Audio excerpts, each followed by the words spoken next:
آپ صلی اللہ علیہ وآلہ وسلم نے فرمایا خاموشی عبادت ہے۔ سب بچے بولیں خاموشی عبادت ہے۔ پھر بولیں، اونچا بولیں،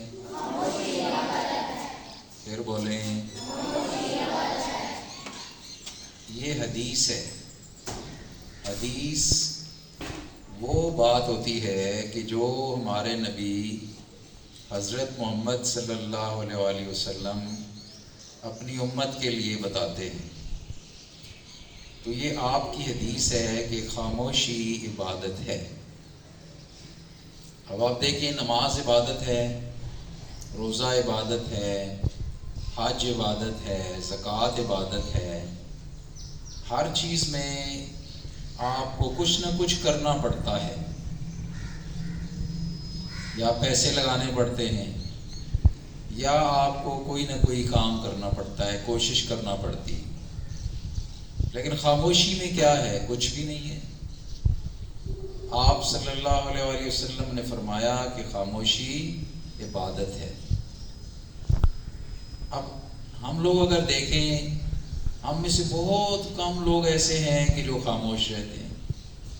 ہم اکثر باتیں کرتے رہتے ہیں اور بے مقصد باتیں کرتے رہتے ہیں، کوئی مقصد نہیں ہوتا، فضول باتیں کرتے ہیں، جھوٹ بولتے ہیں، غیبت کرتے ہیں، کسی کے ساتھ لڑائی کرتے ہیں، جھگڑا کرتے ہیں۔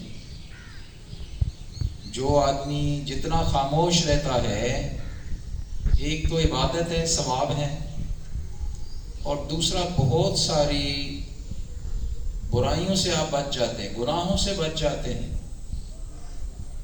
اور یہ بھی یاد رکھیں کہ جو آدمی خاموش رہتا ہے اس کی عزت زیادہ ہوتی ہے۔ میری بات سمجھ آ رہی ہے آپ بچوں کو؟ جو آدمی جتنا خاموش رہتا ہے اس کی اتنی ہی زیادہ عزت ہوتی ہے۔ پھر خاموشی کا اور فائدے کیا ہیں؟ آپ اگر خاموش ہیں تو آپ کی بہت ساری کمزوریاں چھپی رہتی ہیں۔ آپ بولیں گے تو کوئی غلط بولیں گے نا، لوگوں کو پتہ چل جائے گا کہ یہ کس طرح کا آدمی ہے۔ لیکن اگر آپ خاموش رہتے ہیں، باتیں نہیں کرتے یا بہت کم کرتے ہیں، انتہائی ضرورت کی بات کرتے ہیں، تو ہر انسان آپ کی عزت کرے گا۔ تو اس لیے یاد رکھیں، خاموش رہنا سیکھیں۔ خاص کر آپ بچوں کے لیے، آپ طالب علم ہیں، کلاس میں جب استاد نہیں ہوتا، جو تھوڑا سا ٹائم ہوتا ہے، ایک استاد کلاس سے نکلتا ہے، دوسرا استاد آتا ہے، بعض اوقات درمیان میں 2-4 منٹ آپ بچوں کو مل جاتے ہیں، فوراً باتیں شروع ہو جاتی ہیں۔ اب یہ غلط بات ہے نا، میری اس بات کو یاد رکھنا ہے آپ نے، اور یہ حدیث بھی یاد کر لیں کہ خاموشی عبادت ہے۔ کلاس میں بھی باتیں نہیں کرنی، بریک ٹائم بھی اگر خاموش رہیں تو بہتر، چھٹی ٹائم بھی خاموش رہیں، گھر میں بھی خاموشی رکھیں، ضرورت کی بات کریں بس۔ بظاہر یہ بہت چھوٹی سی بات ہے لیکن بہت بڑی بات ہے، اس لیے کہ ہمارے نبی نے فرمایا نا، ہمارے نبی کی بات ہے، اور ہمارے نبی کی جتنی بھی باتیں ہیں ان پر اگر ہم عمل کریں گے تو دنیا اور آخرت دونوں میں کامیابی ہمارے لیے۔ اس لیے میں ہمیشہ آپ بچوں سے کہتا ہوں، بلکہ میں اپنے اساتذہ اکرام سے بھی میٹنگز کے اندر یہ کہتا رہتا ہوں، خاموش رہنا سیکھیں۔ یہ تعلیمی ادارہ ہے، اس میں ہم نے بس کام کرنا ہے، آپ بچوں نے پڑھنا ہے، ہم نے پڑھانا ہے۔ اس کے علاوہ بالکل خاموشی۔ میں اکثر مثال لیتا ہوں، جس طرح ایک آرمی کی یونٹ ہوتی ہے، اس میں آپ دیکھیں کہ فوجی کس طرح کام کرتے ہیں، اپنے کام سے کام رکھتے ہیں، فضول بات کوئی بھی نہیں کرتا، اور افسر جو بات کہتا ہے بس مطلب کی بات کرتا ہے کہ ایسا کر دو، بس فوجی کر ڈالتے ہیں۔ یہ نہیں پوچھتے کیوں جی ایسے، اس میں کیا مسئلہ ہے، کیا نہیں ہے، نہیں، جو کہہ دیا بس کرنا ہے۔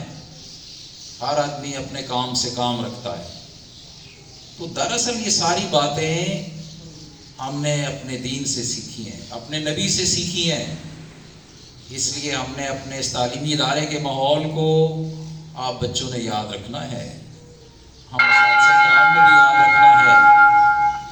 Attention please, period 1 stars. Attention please, period 1 stars.